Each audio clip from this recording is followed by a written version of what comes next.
সংখ্যালঘুদের কোনো একটি দলের পকেটে চলে না গিয়ে সবার সাথে সম্পর্ক রেখে চলা উচিত বলে মন্তব্য করেছেন এনসিপির আহ্বায়ক নাহিদ ইসলাম। শনিবার ঢাকা রিপোর্টার্স ইউনিটিতে আয়োজিত এক আলোচনা সভায় এই কথা বলেন নাহিদ। এনসিপির আহ্বায়ক বলেন, অতীতে আওয়ামী লীগ সংখ্যালঘুদের সবচেয়ে বেশি জমি সম্পদ দখল করেও সংখ্যালঘুদের অভিভাবক বলে নিজেকে প্রচার করেছে। এখন সাম্প্রদায়িক সম্প্রীতি নষ্ট করে এসব গোষ্ঠী রাজনৈতিক ফায়দা লুটতে চায়। এজন্য সাম্প্রদায়িক সম্প্রীতি রক্ষায় সবাইকে ঐক্যবদ্ধভাবে কাজ করার আহ্বান জানান এনসিপির আহ্বায়ক। বিএনপি সরকারের সমালোচনায় বিরোধী দলীয় চিফ হুইপ অভিযোগ করেন, সরকারের দমন পীড়নে অতীতের ভাষা ফিরে আসছে। জুলাই সনদ বাস্তবায়ন না করায় জুলাইয়ের ঐক্য নষ্ট হচ্ছে বলে মন্তব্য করেন নাহিদ ইসলাম।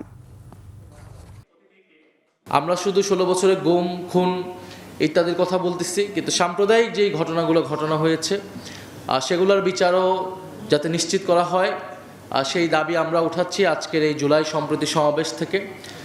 এবং আপনারা বর্তমান যে রাজনৈতিক পরিস্থিতি দেখতেছেন, যে দেশে আমরা একটা ভয়ের পরিবেশ আবারও দেখতে পাচ্ছি। বিরোধী মতকে দমন পীড়ন করার পুরনো কায়দা আমরা এই সরকারের মধ্যে দেখতে পাচ্ছি।